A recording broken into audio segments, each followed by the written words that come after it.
राम राम।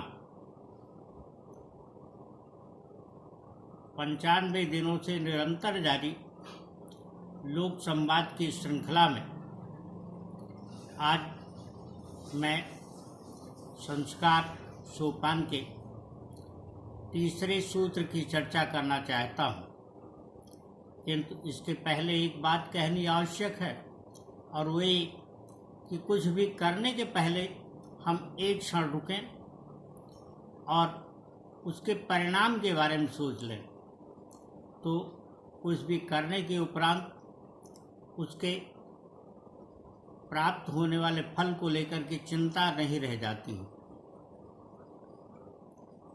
प्रातः स्मरण के लिए बचपन में डाले जाने वाले संस्कार के 17 प्रमुख सूत्र हमारे शास्त्रों में मिलते हैं, और उनमें हमने पिछले 2 दिनों में प्रातः स्मरण के क्रम में लक्ष्मी स्तुवन और माँ पृथ्वी की प्रार्थना पर चर्चा की है।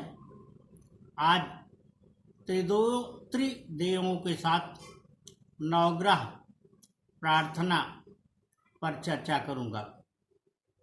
ब्रह्मा मुरारिश्च त्रिपुरांतकारी भानु शशि भूमि सुतो बुधश्च गुरुश्च शुक्रः चं राहु केतुः कुर्वन् सर्वे मम सुप्रभातम।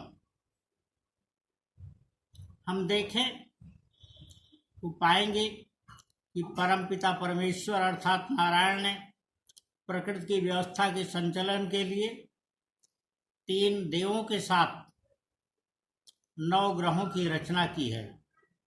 वो 3 देव जनरेटर, ऑपरेटर, डिस्ट्रॉयर यानी गॉड अर्थात भगवान हैं, जिन्हें हम ब्रह्मा, विष्णु और महेश यानी शिव के रूप में जानते हैं।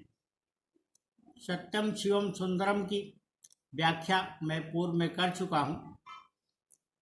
इस बारे में भी ध्यान दिलाना आवश्यक है कि पहले ब्रह्मा की रचना, जिनको संसार में समस्त सृष्टि का रचनाकार समझा जाता है, और विष्णु अर्थात जो सारे संसार का पोषण करते हैं, पालन करते हैं, उनके साथ भगवान शिव की व्याख्या की जा चुकी है। आज उन 9 ग्रहों के बारे में जो भानु सुतो भूमि सुतो बुधश्च गुरुश्च शुक्रः चं राहु केतुः के रूप में हैं, यानी 9 ग्रह, उनके महत्व पर पृथ्वी की प्रार्थना के महत्व की चर्चा मैंने कल की थी, लेकिन 9 ग्रहों को प्रमुख रूप से प्रकृति का नियंत्रक कहा गया है।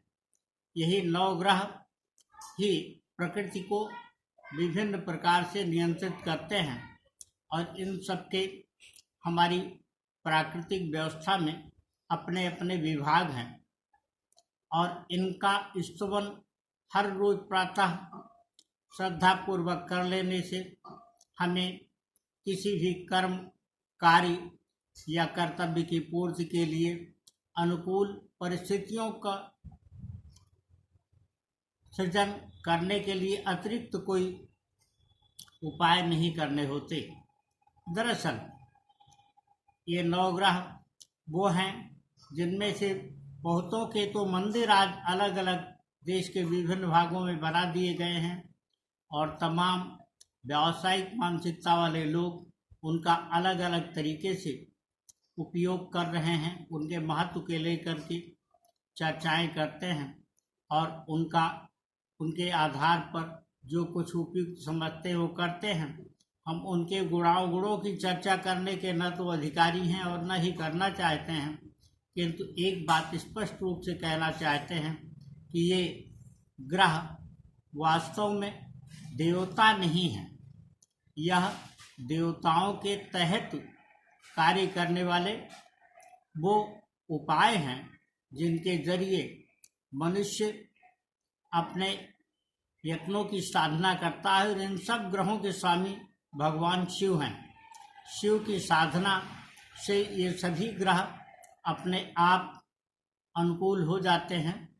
किंतु एक बात को ध्यान में रखा जाना आवश्यक है कि हर रोज अपनी दिनचर्या की शुरुआत के पूर्व प्रातः उठने के उपरांत जब हम जगते हैं, इन ग्रहों की प्रार्थना एक बार अवश्य कर लेनी चाहिए।